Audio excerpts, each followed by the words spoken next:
नमस्कार प्यारे विद्यार्थियों और प्यारे मित्रों, एक बार फिर से आपका एनजीए ऑनलाइन क्लासेस जो है यूट्यूब चैनल, उसके ऊपर आपका हार्दिक अभिनंदन और स्वागत है। प्यारे विद्यार्थियों, जैसे कि आप सभी के मेरे को कमेंट प्राप्त हुए, उन कमेंट्स में यह था कि सर कुछ ऐसा टॉपिक पढ़ाइए जो कि आने वाले समय के अंदर एग्जाम के पॉइंट ऑफ व्यू से इंपॉर्टेंट हो और वो रेगुलर टॉपिक चले।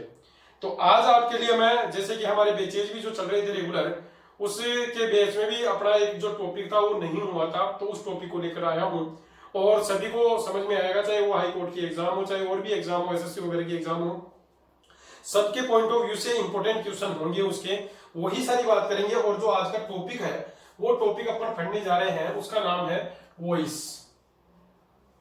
डियर स्टूडेंट्स, अगर बात करें अपन तो वॉइस की बात करते हैं। वॉइस को अपन बोलते हैं हिंदी में वाच्य।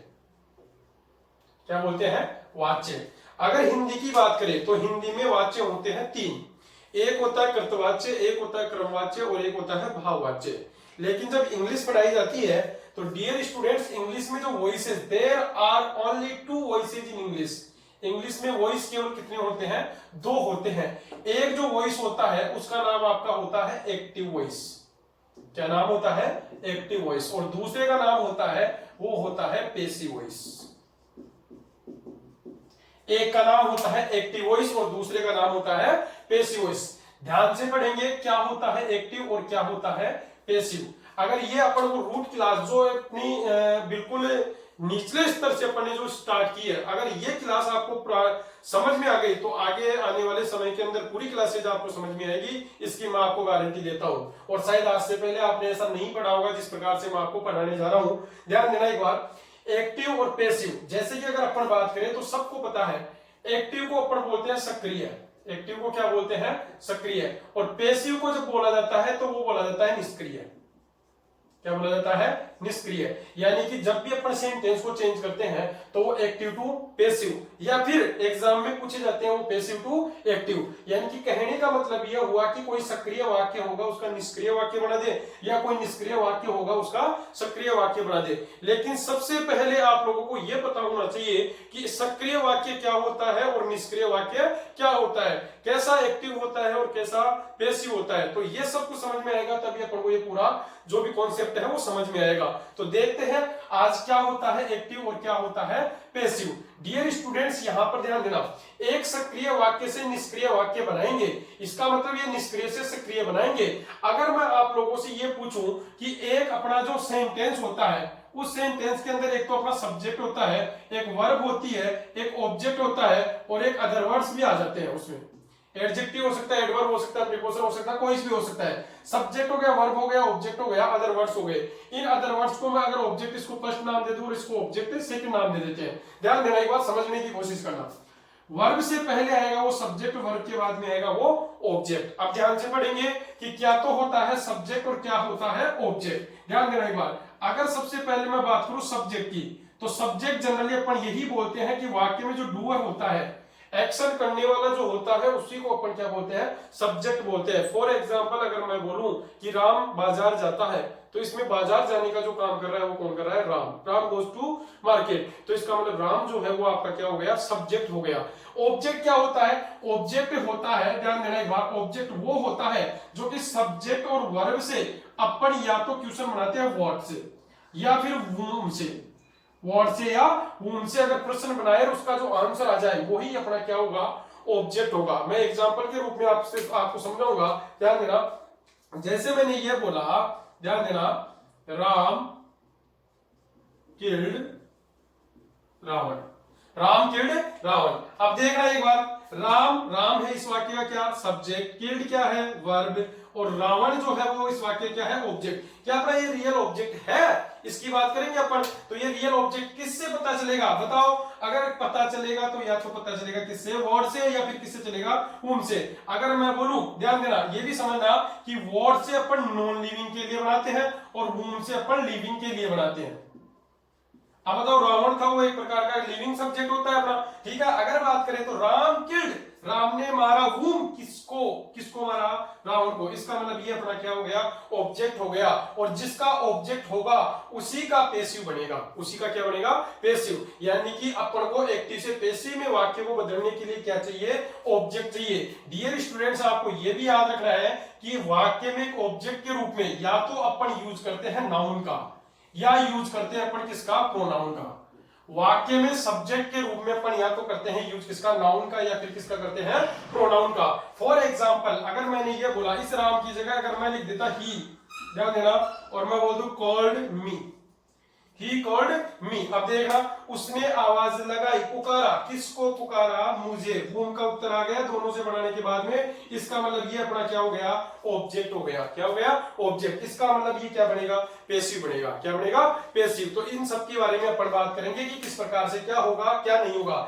एक बात और आपको थोड़ी सी जनरल नॉलेज में रखनी है, और वो ये याद रखनी है कि जो ऑब्जेक्ट होते हैं वो दो चीजों के बनते हैं।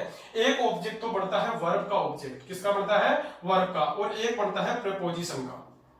एक वर्ब का बनता है और एक प्रीपोजिशन का। वर्ब से बनने वाले ऑब्जेक्ट का वॉइस बनता है, लेकिन प्रीपोजिशन वाले बनने वाले से ऑब्जेक्ट से जो भी प्रीपोजिशन के ऑब्जेक्ट बनेंगे उनका वॉइस नहीं बनता। लेकिन कुछ रूल्स है जो कि आगे चलकर पढ़ेंगे कि किस प्रकार से नियम चेंज हो जाते हैं, उन सब के बारे में भी अपन नॉलेज रखेंगे। तो फिर से एक बार देखना, जो भी अपन ने समझा उसको आसानी से समझो, बिल्कुल इजी वे में समझो। वॉइस को क्या बोलते हैं? वाच्य। कितने प्रकार के होते हैं? दो। एक क्या होता है? एक्टिव। एक क्या होता है? पेसिव। एक्टिव को क्या बोलते हैं? सक्रिय। पेसिव को क्या बोलते हैं? निष्क्रिय। यानी कि सक्रिय से क्या बना दे? निष्क्रिय। इसका मतलब देखना, एक बात समझना कि एक्टिव जो होगा वो वाक्य का कौन होगा? सब्जेक्ट होगा। बताओ, राम ने मारा किसको? रावण को। राम ने मारा किसको? रावण को। ठीक है। अगर बात करें अपन, अगर राम ने मारा तो एक्शन किसने किया? राम ने। एक्शन हुआ किस पर? रावण पर। ही कॉल्ड मी, उसने मुझे पुकारा। पुकारा किसने? ही ने। एक्शन करने वाला कौन है?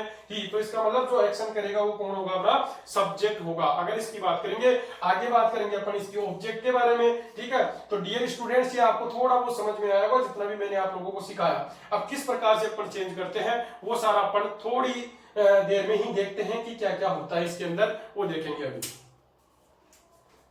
नेक्स्ट देखते हैं आगे। देखिए किस प्रकार से अपन एक्टिव से पेसिव बदलना सीखते हैं। ध्यान देना एक बार, आपके एग्जाम के पॉइंट ऑफ व्यू से बहुत ही इंपॉर्टेंट टॉपिक चल रहा है ये, और इसके एग्जाम के पॉइंट ऑफ व्यू से अपन कुछ क्वेश्चन भी देखेंगे। लेकिन उससे पहले पूरा वॉइस के बारे में आप जानिए। ठीक है।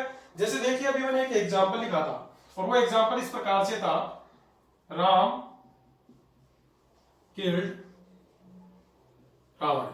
अब देखना डियर स्टूडेंट्स, इसी एग्जाम्पल को मैं इस प्रकार से लिखता हूं, Ravan was killed by Ram.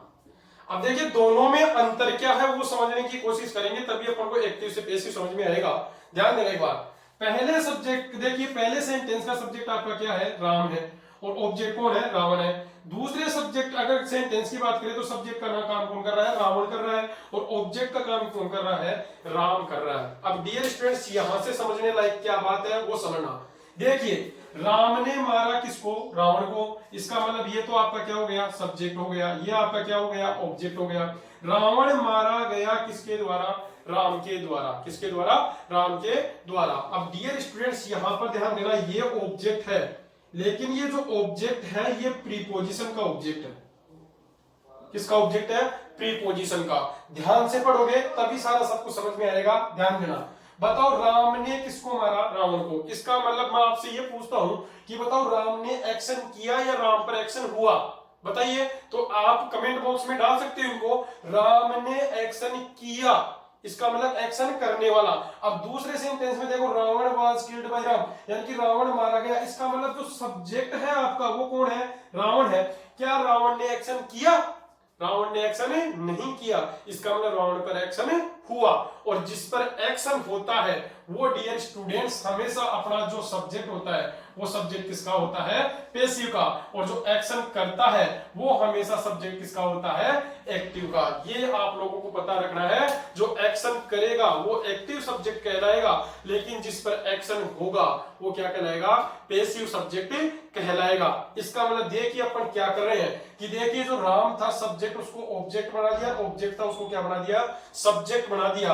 अब आप लोगों को यह पता होना चाहिए कि सेंटेंस में सब्जेक्ट और ऑब्जेक्ट क्या होते हैं या कौन कौन से होते हैं। तो मैंने सबसे पहले डियर स्टूडेंट्स आप लोगों को जो बताया वो आप लोगों को यही बताया कि एक सेंटेंस के अंदर अगर सब्जेक्ट का कोई काम करेंगे तो या तो वो करेंगे, कौन करेंगे, नाउन करेंगे, या फिर कौन करेंगे, प्रोनाउन करेंगे।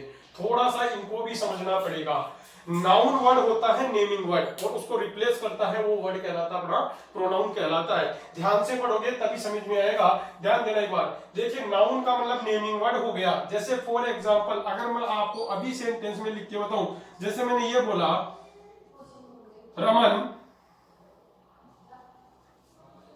कॉल्ड मोहन, समझना ध्यान से, रमन कॉल्ड मोहन। इसका मतलब देखो ध्यान देने का, रमन ने आवाज लगाई किसको, मोहन को। रमन जो आपका है वो सेंटेंस का क्या है, वो आपका सब्जेक्ट है, और मोहन वो क्या है, ऑब्जेक्ट है। अब ये भी नेमिंग वर्ड है और ये भी नेमिंग वर्ड है, यानी कि ये भी नाउन है और ये भी क्या है, नाउन है। जिस प्रकार से देखिए अगर मैं इसको उल्टा कर देता, मैं बोलता मोहन कॉल्ड रमन, तो मोहन सब्जेक्ट बन जाता, रमन अपना क्या बन जाता, ऑब्जेक्ट बन जाता। लेकिन जब मैं इनको प्रोनाउन के रूप में यूज करूंगा तो ये नहीं है कि दोनों को एक ही रूप में लिख दूं।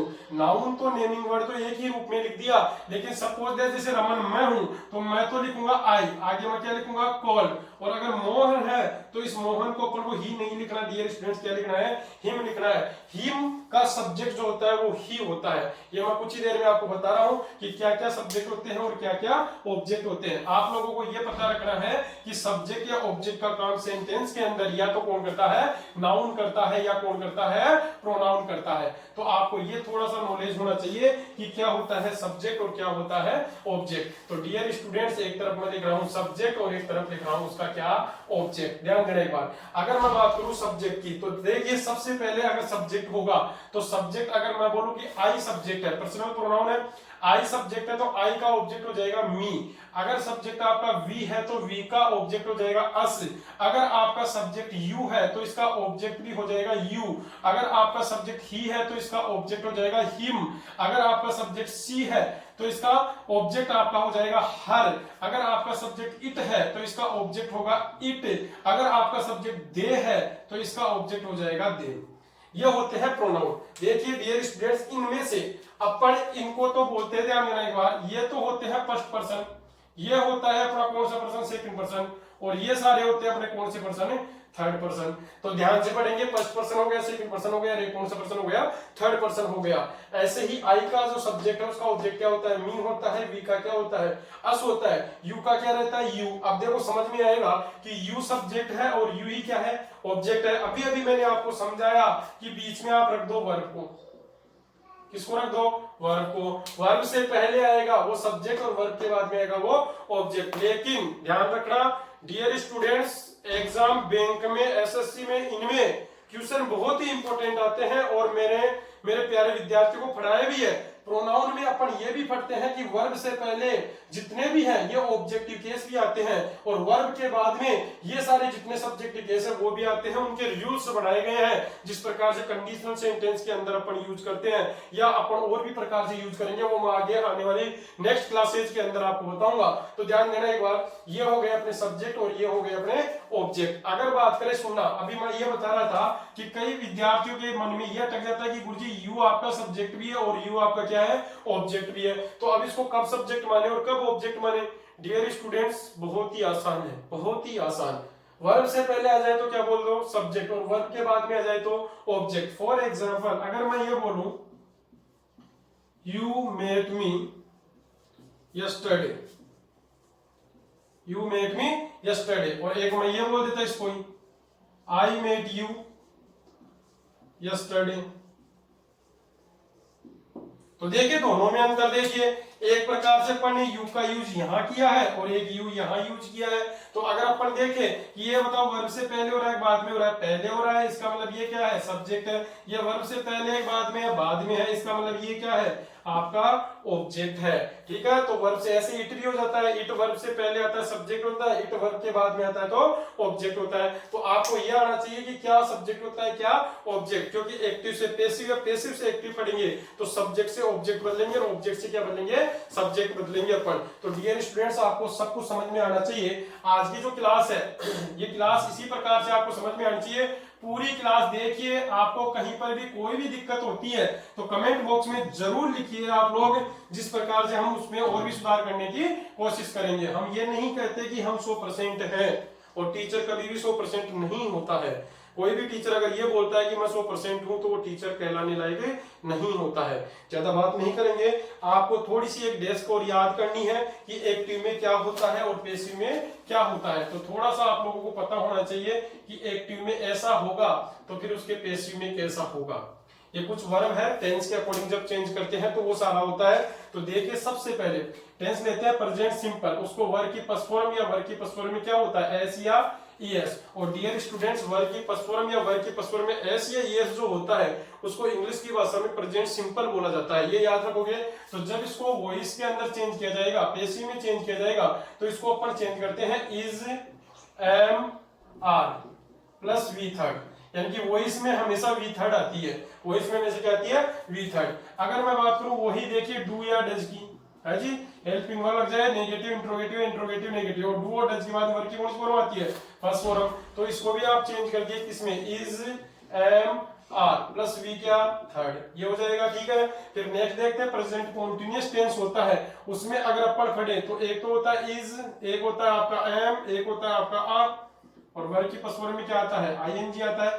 तो उसको चेंज करते हैं, इज, एम, आर, उसमें जोड़ देते हैं अपन बीइंग, और वर्ब की थर्ड फॉर्म। अब देखिए यहां पर समझने लायक क्या बात है, सबसे इंपॉर्टेंट डियर स्टूडेंट्स ये है कि यहां पर वी फर्स्ट में क्या लग रहा है, आईएनजी, यानी कि इसको अपन वर्ब की फोर्थ फॉर्म बोलते हैं। कौन सी फॉर्म बोलते हैं, फोर्थ फॉर्म बोलते हैं। ठीक है ना, और इसी को अपन बोलते हैं प्रेजेंट पार्टिसिपल। क्या बोलते हैं, प्रेजेंट पार्टिसिपल। आगे आने वाली क्लासेस के अंदर मैं सिखाऊंगा क्या क्या होता है पार्टिसिपल, ठीक है, वो सारी बात करेंगे। तो इसमें बीइंग लगाकर वर्ब की थर्ड फॉर्म लगाई।